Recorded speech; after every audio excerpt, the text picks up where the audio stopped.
IronOverload.io Hardcore, episode 45. This one, we're going to talk about what are our favorite non-growth peptides and ways to use them. We're going to talk about, there's a list. Now, there's a lot of, the key to this is finding a good source for these peptides. And the source has to be someone who's been in the business a long time. Because think about it, why? If you just open up your own peptide company online, which anybody can do, it's a gray market, right? So are you going to bring in like 20 different, 30 different peptides to start selling? No, you're going to have to start out with one or two or three. And then once you get sales going, you get a nice customer base, then you can expand to more and more peptides. And so you have to trust your source because there's no telling what you're injecting into your body when you get these peptides. So the peptides will come in vials as powders. You've got to reconstitute them. You've got to protect them. You got to baby them. You got to put them in the fridge before and after you mix. Some of them, obviously, they go bad over time very, very fast. Some of them, they all go bad over time. After you mix them, you've got to use them as soon as possible before they lose their potency. So it's very important to use a good source. Come on the forum, IronOverload.io, and you're going to see that there are really good peptide sources that we have.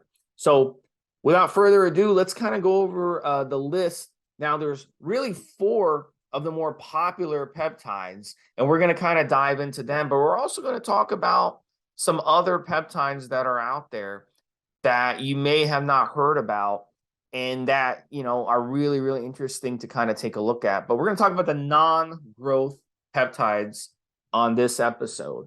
And this is an episode that no other podcast talks about because they always want to just talk about GHRP and they want to talk about all the growth peptides because that's what everyone wants. But these are some really good peptides, Mobster, that you could be using in your day-to-day lifestyle. So number 1, we're going to talk about TB500. Let's get into that. So one of the most popular non-growth peptides out there. And this is a really good one, especially for someone like Mobster, who's been powerlifting for years, and someone like me who's been powerlifting for years, and we've been bodybuilding, we've been lifting a lot of weights, we get injuries over time. So TB500, what you want to do with that is take, 2 to 5 milligrams twice weekly, and it's great for healing. But it's also great for endurance. So when you're on TB500 and you start getting on it for a couple of weeks, you'll notice your endurance starts improving. So TB500 is one that you can inject in any part of your body and it will travel throughout the body. You don't have to spot inject it. So you can inject it just in your belly, inject it in your shoulders, whatever, and it will travel throughout and it will do little things throughout the body when it comes to helping you recover quicker, repair quicker, and also help with endurance. It really does work. I've been very impressed with it when I've tried it. But this stuff isn't necessarily cheap, especially if you want to use it long term. So if it's an injury that you want to get healed and it's a nagging injury, you're probably going to have to run this stuff an extended period of time. You can't just run it a few times, do a few vials of this stuff. You're going to have to buy like a whole kit of this stuff and run it for weeks and weeks and weeks to get your injury, to speed up your injury. So it will come in usually 2 milligram and 5 milligram vials, but some sources are now selling 10 milligram vials. So if you come on the forum, IronOverload, and check out the sources that we got, you'll see some actually do have 10 milligram. So basically, you want to run that, like I said, 2 to 5 milligrams twice a week. And I highly recommend that you stack it with BPC 157, which we'll talk about in a minute. But Mobster, touch on a little bit TB500. It's definitely one of the more popular non-growth peptides out there. I would say number 2 most popular non-growth peptide. Absolutely. I mean, one of the first times I heard about peptides at all would be both of the healing peptides that Steve just mentioned, and super, super popular. The feedback on these by users, exactly like Steve said, who've been hitting the gym hard for many, many years, and you get those just the niggling small injuries, the little aches and strains, but Worse, Steve, of course, is the full-on injuries, the bicep tears, the tendon, literally where the biceps come away from the bone, or it's just hanging on by a tendon or whatever else, and the guys either have surgery. I mean, I'm talking about somewhere in between, Steve, because the surgery is full-on, pin that bitch back on with a wire, drill it to the bone, etc., etc. But the guys that have partial tears, partial strains, and again, specifically like Steve, that have been pounding away on their joints like we have for years, both BBC 157 and TB 500 have great feedback. The only conversation, and Steve's actually touched on this already, as Steve's already discussed, the idea of whether site injection is better, and as he said already, that's not the case in the first, but it is the case in the second, and then the dosage and the frequency of dosages, and so on and so forth. That's where we get into the informed discussion where with users what worked best, and so on and so forth. Because as of course with all peptides, Steve, 99% of them are research chemicals, and as often as not, the intended use is not what we use it for, performance enhancement, and specifically in this case, injury recovery. So we rely on intelligent users that have kept diaries and logs and stuff like that, exactly the kind of thing that we have on the forum. So for example, as Steve just said, if either of us decide that we need BBC or TB, we would create an article, we'd create a log, we would run it, and we would do our online research like this podcast and make sure that we're getting somewhere in the zone, dosages, frequency of pinning, and so on and so forth. And as Steve said, I will also reiterate something else, Steve. The source absolutely is as important, if not more so, I would argue, because it's a much smaller amount for some bucks quite often, and it depends on the product, of course. But we're talking about micrograms, milligrams, a 5-gram vial, this kind of stuff versus, for example, buying Debo or testing in amphate or whatever. It's a bit more expensive for a much smaller amount. So 100% you want a trusted source.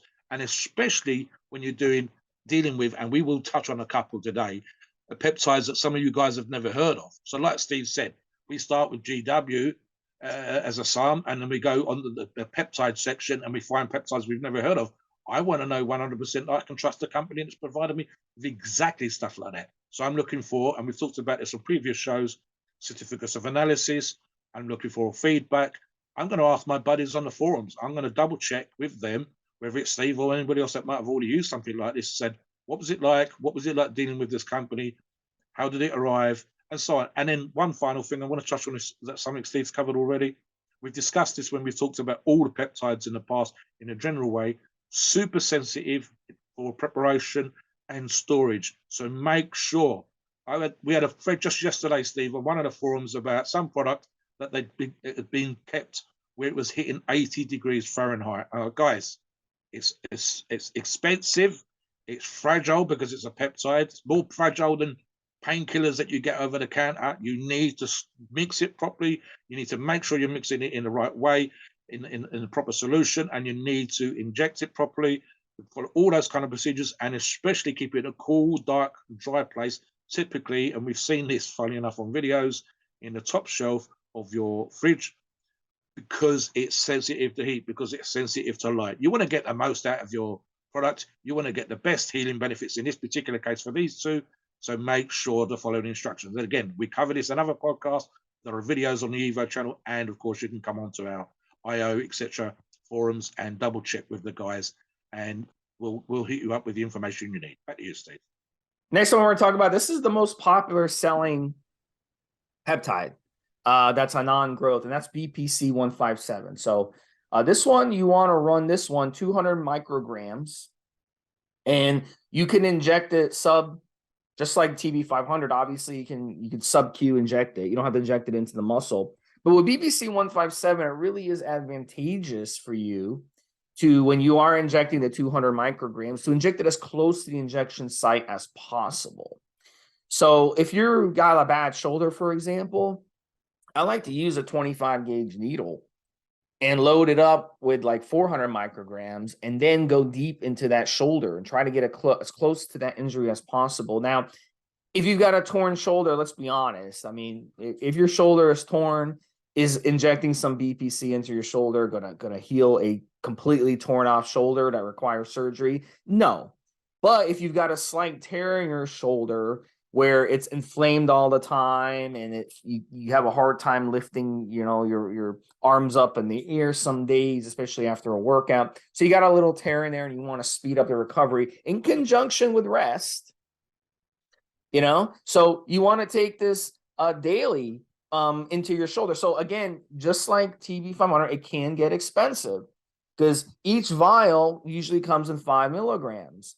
So if you're injecting 200-300 micrograms a day, you're going through 1 milligram a day. So each vial might only last you 5 days, not even a week. So if you're going to take this stuff for 8 weeks, 12 weeks, you got to do the math on that. It's going to end up, let's say you get 10 of them, it's going to end up costing you, quite a bit of money. We're talking hundreds of dollars. So you better make sure that you're getting it from a legit place, for sure. So I highly recommend you use the BPC with TB500 together. So, but I'm not saying mix them in the same syringe. You don't want to do that with peptides. Remember, we got to keep these peptides, they're very fragile. We have to inject them separately. But what I recommend is you inject the TB500 2-3 times a week, and then you inject the BPC 157 daily. And the TB500, you can inject it anywhere on your body, but the BPC, you want to inject it in the spot. So running them together for 8 weeks or 12 weeks, or even 4 weeks. I mean, if you want to just try it for 4 weeks, it's better than nothing. That should do a really good job of helping speed up your injury. Now, if you're getting legit and look, it's not working out for you, then obviously you've got a serious injury. And look, you've got to rest. You got to rest. You got to let your body recover. If your body's trying to fix an injury, and our body has ways to fix injuries, and you keep training on it, you're just getting in your body's way. So at some point, you have to say, you know what, fuck it, I'm just going to take time off. That's the time to start using these peptides, especially. But if you think you can continue to train, do less weight, do less volume, and then use these peptides with it, that would make sense. Mobster touched on that. I think that's a concept. A lot of people don't understand this concept, especially the younger guys. They don't have the experience yet. But even older guys don't get this concept too. And it's something that you learn through experience. Yeah, this is the thing, guys. You can't train your way through an injury by continuing to do what you've already done. That's number one. Number two, and I do this with the younger guys at the local gym, Steve. I kind of give them a sense of, because when they're talking to me, they go, "How old are you?" Well, they say, I'm one of those guys. I've got teenagers telling me how old they are. I say how old them, and they can't get their brain around the idea that I've been training for 4+ decades. So one of the things that sometimes happens with an injury is guys get freaky because they can't get their head around the fact that it might take 4 weeks, 8 weeks, 12 weeks to recover. Guys, if you live 70, never mind longer than that, the idea of not having to lift or curl or press or whatever for 6, 7, 8 weeks while somebody recovers is a head fuck. But it's fuck all. It's a tiny fraction of time. So rest, recover, and rehab. I'm just going to jump in with the comments, Steve, but I've had strongman buddies, guys that lift in international level competitions. I'm thinking of two specifically, Lawrence Charest and Terry Hollands, both very high level, England's strongest man. I think they both won Euro's strongest man. Terry's won Masters, because he's that old now. And at some point, they've had a real bad bicep strain / bicep tears, usually from that Atlas stone, Stephen. I've seen them. You find his videos on Instagram. You can find them on YouTube, rehabbing by just curling an Olympic bar for 100 reps. And literally that great thing that we will say that this Iraq shouldn't be used for it, but curling for 100 reps with a 20-kilogram bar, 44-pound bar in the power rack, super strict, just to aid recovery. And of course, because I haven't had that discussion, I'm guessing that they're using growth. I know that's popular in strongman and some of the healing peptides. And 100% I know, because it's super popular with strongmen right now, the amount of training they do is almost equaled by the amount of rest, recovery, and rehab therapy, massage, ice baths, cryotherapy, etc. That's huge, huge, huge. So yes, all right, guys. So make sure that you do those things as well. It's no good you just injecting TB or BPC and carrying on doing the crazy fucked up shit that you already do. Back to you, Steve, while I'm bringing up some information. All right, so I'm going to do the next one. That's one of the more popular ones as well. melanotan 2. There's also melanotan 1, by the way, but let's stick to melanotan 2 because that seems to be the more popular one, and that's the one that sources definitely carry. Now, what's the difference between the 1 and the 2? Quite simply, the 2 is more powerful. So you want to make sure that you understand that. So it may take twice as much of the 1 to get the desired effects as the 2. So let's just go with, let's stick to the 2 because that's the one you're most likely going to do. But the 2 also has more side effects as well. So it comes with the territory on that one. All right, so basically it comes in 10 milligram vial. So the objective with melanotan 2 is to give you a tan. All right. All right, so this is what you're gonna do. If you're really fair skinned, your goal is to do 4 vials of melanotan 2. Okay. If you're like more olive skin, it could be 3, it could be 2. And if you're more dark skin, it's probably gonna be at least 1, maybe 2. So it just depends on how light skinned you are. But let's say you're really light skinned, okay, you're from mobsters part of the world, Northern Europe. You have very light skin genetics, whatever. So you want to definitely set a goal to do 4. Now, the objective is to go through 4 vials of melanotan 2. Now, they're like, well, Steve, does that mean I can just load up a syringe full of melanotan 2 and just inject 4 vials in the same day? Technically, yes. But here's the problem with that. It's going to make you really, really, really sick because of the side effects. So you basically want to go through the vials as quickly as you can while also keeping the side effects under control. So some of the side effects that a lot of people complain about is the flush, being flush after you take it, the nausea. And the ironic thing is it also helps you lose weight because it's going to kill your appetite because you're going to be so nauseous on this stuff that you won't want to eat. So I personally, recommend to my clients, you start out with a lower dose, see how you do on it. You might want to take it before bed. This way you can take it and then go straight to bed. This way the nausea and stuff won't bother you. But if you take it in the morning and you're nauseous like the whole day and dizzy, then that could have an effect. So that's basically the layman terms how you're going to lose melanotan 2. But it could take you like a month or 2 to get through the 4 vials because of that. So if some people, they'll run like a vial of it or 2 vials of it, and they're like, this stuff, I can't take it anymore. It's too unbearable. I got to stop. So it's just a question of how much of the side effects that you can tolerate. So again, that's just how it's going to do. But the stuff is really, really some good stuff because it's going to make your skin darker and it's going to make you less self-conscious to go to the beach and have, your shirt off or being in a bikini. A lot of women like it because they want to be tan. I mean, it is what it is. Also, muscles show off better when you're tan and you got some oil on the muscle. It shows off better. So it's the kind of why melanotan 2 is so popular. And at the end of the day, it's safer than going to the tanning booth. You go to the tanning booth, you're getting harmful UV rays. You go to the beach with no sunblock, you're getting harmful UV rays. You go and you get a spray tan. Those chemicals are dangerous. They absorb into your skin. It's basically like getting sprayed by pesticides. I don't like that. It's really, really gonna cause you problems.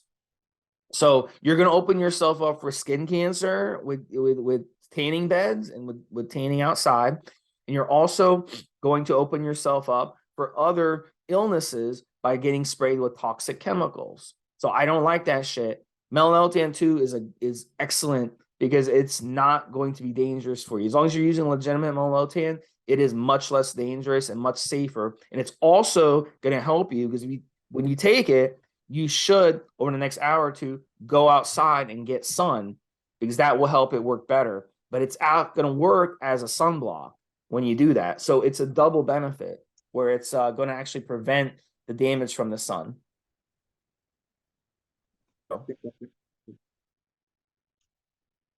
So, yeah, Steve, let me jump in for a second here. Right, guys, you have to do your own research on this just to double check the information. And obviously, we want to give you the best advice that we can possibly get. So, for example, and Steve's actually used this, 2 milligrams an hour prior to going out in the sun. That would be, a lot of the companies are already selling you. Yeah, they're sorry there, guys. I'm ahead of myself with the melatonin. It's PT141.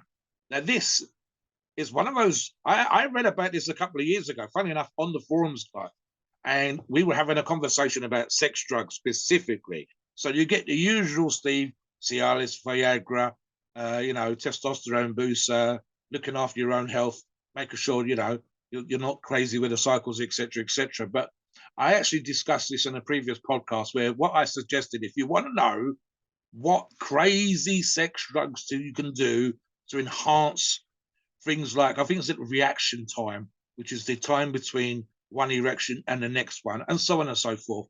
You look at the gay sex side of things, right? So this came from that they're experimenting, they're coming out there, they're pushing the envelope in that particular regards to have, to put it crudely, Steve, a hell of a time. So PT141 came up in conversation. I was trying in a pre-show with Steve. I seem to have it in my brain. I don't know why, Steve, about injecting it into your penis, but I was like, that ain't gonna happen. Unfortunately, you don't have to do that with PT141.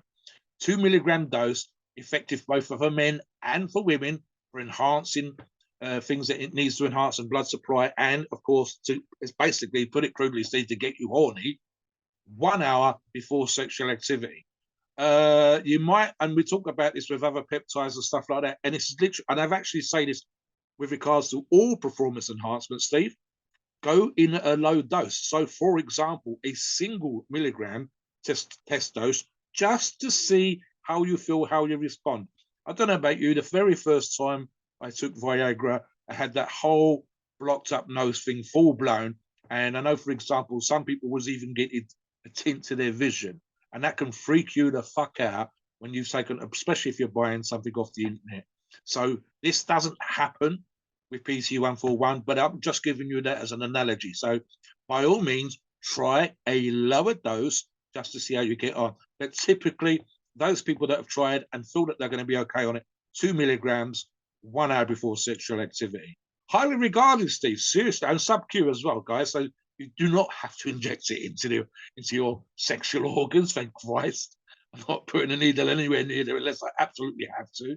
And yeah, I'm honestly, the feedback on this particular one by people that have tried it and used it for this particular reason has been great. So, I think it's one of those things, guys. I see this sometimes come up, and it especially applies to our younger listeners when they're in the full-blown throw of the early part of the relationship, or especially if they're going to go away on holiday, the whole spring break vibe, Steve, and have an absolutely crazy, crazy time. What do you think? Yeah, I'm not a fan of it because it was causing, like random erections, and I basically couldn't get it down the rest of the day, basically. So, and it's weird because I use the same dosage and it's like the effects are very inconsistent. I notice, like, if you inject in one day, it'll do like the whole day you'll have an erection, and the next day you'll inject it and it's like complete opposite. So it's very inconsistent. I wonder if it has something to do with your diet or something, Yeah, where it works honestly. better on a certain. I haven't figured that out yet, but it's not for me. But a lot of you out there are going to love this stuff because, again, with these peptides, it's more safe than using like Viagra or Cialis, and I'll tell you why.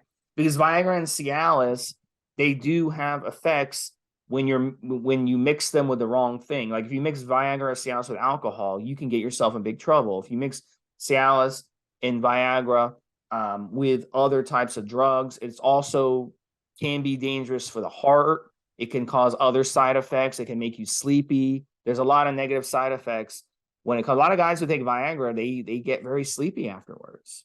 So how does that make any sense? Are you gonna like fall asleep when you're doing it? Like, so it doesn't make it. So PB4141 has an advantage over those. It's just that you do have to inject it. So it would be kind of a pain to have to take it on a plane if you're injecting it. So Monster touched on that, and then we're gonna go through a list of some really interesting peptides that are on here.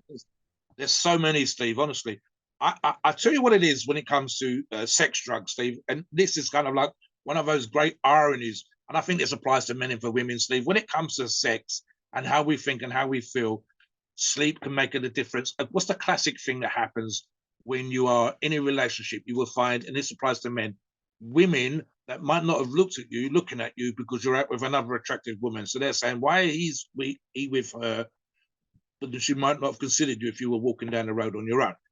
Sex is a kind of those really weird, fucked up situations, right? So I've, if we've had angry sex, happy sex, making love, just fucking, going out on a Saturday night and screwing, never had sex for months, then go absolutely crazy, all that kind of situation. And then like a stress at work, food, diet, training, all that kind of stuff, and the difference between being clothed and covered up in the winter time and seeing exactly the same person, but with a lot less clothing on in the summertime, hormones all over the place. And then, of course, the aging process. When description that Steve just did for the PT141 sounds exactly like some of us when we were teenagers, Steve. I never suffered with it that bad. But a lot of guys have exactly the same problem you just described when they're teenagers, literally when their balls drop. And women are no different, when, to put it in a nicer way, when they come into flower and, suddenly they're overcome by their own hormones. So, and here we are, of course, manipulating hormones and using sex drugs and stuff like that. So it's really, really weird. I mean, I forgot the name of the third, because is it Levitra? The third one, which I believe the French call Le Weekender. Cialis is great for a hell of a night. Viagra is great for the next couple of hours. But Levitra, I believe, is the one that was for the Friday through Saturday, Sunday, and into Monday morning. So the sex drugs are a fascinating subject, and even from one individual to the next, how they affect us, whatever. So there's kind of a vibe there. But again, this particular one, as I said, I think if you're going to go for the full-blown hell of a time, PT141 is right up there. Let's talk about a couple more because we got so many, and we're hitting the clock on this particular. So yeah, there's a bunch more that are coming out that are gaining popularity, but they're not well used yet. So maybe some of you on here that are listening to this, you could try these out. Do a log. Come on the forum and do a log. So Snap 8 is anti-wrinkles. Now we see this a lot. I know people that spend thousands and thousands of dollars going and get laser for wrinkles on their face and stuff. So Snap 8, the idea behind this peptide is to help with wrinkles and obviously make you younger. So a lot of people are obsessed with wrinkles. So that might be something that you might want to look at and try. Thymalin is for inflammation. So this one might work really good with TB500 and BPC 157, or you could use it by itself and try it. So if you're having issues with inflammation and, combined with rest, this one could be a really good one. But there's other types of inflammation in the body too. There's inflammation of the gut. So this one could work good for people who have IBS or Crohn's or any type of inflammation in the gut too. So check into that one. LL37 is good as an antibiotic. So that one could be really good if you get some sort of infection. Let's say you get like a sinus infection or a chest infection or something where you don't want to go on antibiotics. You want to go a more safe route. So LL37 could be an option for you. So, remember these peptides, the idea behind these is you're doing something more natural and something less side effects. So versus going and getting on these antibiotics, which are really, really going to destroy your body in a lot of ways, you could try the LL37. So Mobster, why don't you talk about the next two or three? Exactly like Steve said. I would give you an example. Go back to the Thymalin again, and Steve, hopefully I said that right. Instead of taking ibuprofen, which would rip up the stomach, you're using a peptide injected into the subcutaneously into the skin or into the muscle, whatever.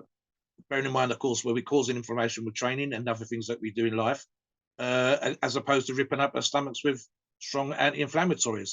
Others, gonadorelin, but hopefully I'm pronouncing that correctly, non-growth or plumping the nuts. I mean, Steve actually and I talked about this in a pre-show. So basically, it's used by guys that are on testosterone replacement therapy, and they don't want the TRT to cause, which you'd expect it to, Steve. And of course, that may well be the reason they're on TRT in the first place, to shrink your nuts. So in order to plump the nuts and have that testicular function, and one of the other things it does, Steve, is it does increase sperm count. And again, so one not quite sure why you're on CRT and increase the sperm count. So there are obviously going to be other medical reasons for it being used. But again, Steve and I were talking about this in the pre-show with regards to using this instead of HCG for the side effects. Touch on that just for a second, Stephen, and I'll give you a couple more. Well, with HCG, you got to remember, HCG is a hormone, so it will signal your pituitary glands to stop producing LH. So because it's mimicking LH in the body, so that's just the way it is. You're not going to be able to fool your body. So this one seems to be not going to do that. It's going to work it's not going to cause as much suppression or suppression at all. So this one is one really I would like to experiment more with this one and take a look at the blood work to see where it's at. Also, HCG does increase estrogen in the body. We've seen people get gynecomastia from HCG. So this one sounds like something that would be better than HCG. There'll be another one then, Steve. CMAX, SEMAX, as an booster for immune cells and an immune enhancement, Steve. And again, we stress our bodies in the gym. We want good health. We are taking quite often, along with these peptides, other performance enhancing drugs. So we have to look at all. I mean, we've talked about this before, Steve, when we're talking about looking after the whole body and trying to get the system in balance. Why, in a perverse way, we're putting it out of balance, for example, when we're taking excess of testosterone. So we're causing the stress, we're pounding away in the gym. We've got to watch ourselves in terms of a risk for being overtrained and therefore more likely to get colds or sniffles and whatever else. And so CMAX will be jumping in there as a great immune system booster and a booster of the immune cells. Another one, CLANC, for anti-anxiety. Now, I've touched on this, and I think there's a lot of reasons for that, and probably a podcast in and of itself when it comes to what people think anxiety is, when it's a perfectly normal response to certain situations. But if you genuinely have anxiety issues, CLANC might be a great one. Another one, adipotide, which kills fat cells. Now, that could well be, especially with research, and like Steve said, with other peptides around, I would love for people that are considering running it to come on and do a log and let us know how it works, because something like that literally kills fat cells will be absolutely amazing. And one more for you, Steve, DSIP, which is a sleep enhancer. And how many times, as Steve and I said on this podcast and on the forum, and Steve way before me, but I've jumped on that particular bus. Super, super important that you get restful sleep. And again, we are doing crazy things in the gym. We're trying to cause growth. This causes inflammation. That can make sleep really hard when you're sore, when you're uncomfortable. We've all got super stressful lives now, so it would seem, in terms of work and everything, just driving to work, commute and all that kind of stuff, stressing over the bills, and we're not getting the sleep that we should get, or we're not getting the quality of sleep that we should be getting. And something else Steve kind of touched on, we both talked about using medications, both over-the-counter and prescribed medications. The pills that doctors give you that help you sleep don't give you the healthy, restful kind of sleep. So if DSIP does that, that would be absolutely amazing, and certainly something that we want to look at. There are a bunch that we haven't even touched on. Me and Steve was way surprised by the sheer amount and volume of ones that we've done peptide podcasts before, Steve, and there's stuff that it's just come out or become available through recommended sources that we've never seen before. So there's a bunch here that I think we could certainly do more peptide information on these ones that we haven't heard of, Steve. Good, solid investigations, pick 2 or 3, and do a podcast just on those. Hopefully, guys, there's some you've not heard of before, stuff for you to look out for. As before, do your own research. Come on these peptides. We're gonna do some more podcasts on this, I think, Steve, in the future. Please note, we are not doctors, and the opinions are ours. Is our view and based on our experience and views on the topic. A podcast of informational purposes and entertainment only. The freedom of speech and the First Amendment applies.